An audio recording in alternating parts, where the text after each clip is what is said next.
अस्सलामुअलैकुम। कैसे हैं आप सब लोग? उम्मीद करती हूँ आप सब लोग ठीक होंगे, खैरियत से होंगे। आज मैं आप लोगों को एक न्यू रेसिपी सिखाऊंगी।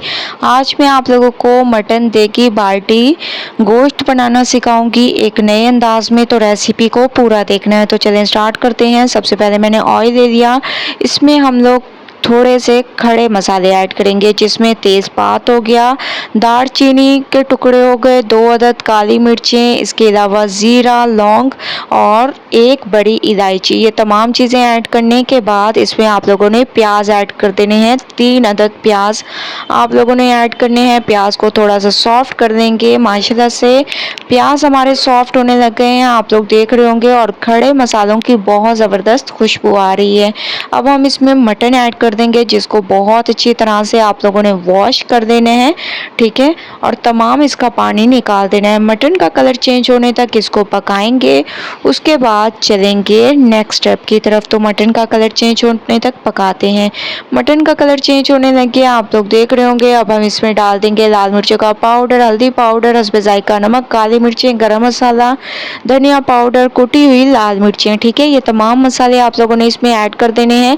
इसके अलावा फ्रेश अदरक लहसुन का पेस्ट ऐड कर देने हैं, तकरीबन 2 चम्मच। तमाम चीज़ों को बहुत अच्छी तरह से आप लोगों ने मिक्स करना है। मिक्सिंग बहुत ज़बरदस्त किया करें, मैं हमेशा से आप लोगों को कहती हूँ। इसके अलावा इसमें हम लोग टमाटर भी ऐड कर देंगे, ठीक है, ताकि टमाटर भी हमारे थोड़े से सॉफ्ट हो जाए। माशाल्लाह से आप लोग देख रहे होंगे मैंने मटन को बहुत अच्छी तरह से भून लिए हैं। लुक आप लोग देख रहे होंगे कितनी ज़बरदस्त इसकी लुक है। हस्बे ज़रूरत इसमें पानी ऐड कर देंगे, ठीक है। आप लोगों ने इसमें हस्बे ज़रूरत पानी ऐड कर देना है और इसको गलने के लिए छोड़ देना है तकरीबन 25 से 30 मिनट। 25 से 30 मिनट के लिए मैं इसको कवर कर देती हूँ। उसके बाद चलेंगे नेक्स्ट स्टेप की तरफ। 25 से 30 मिनट हो चुके हैं। जो हम लोगों ने पानी डाला था वो काफ़ी हद तक खुश्क हो चुका है, आप लोग देख रहे होंगे इसकी लुक। और माशाल्लाह से मटन भी हमारा बहुत अच्छी तरीके से गल चुका है।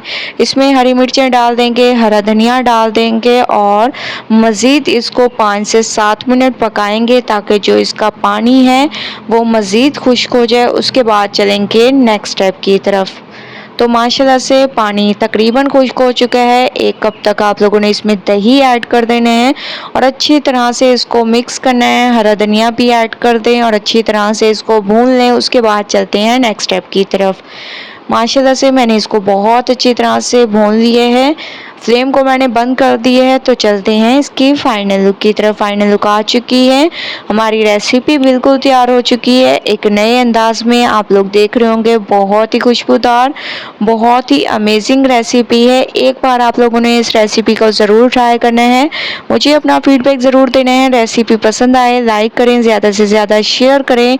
इंशाल्लाह कल न्यू रेसिपी के साथ हाजिर होंगी। तब तक के लिए अल्लाह हाफिज़।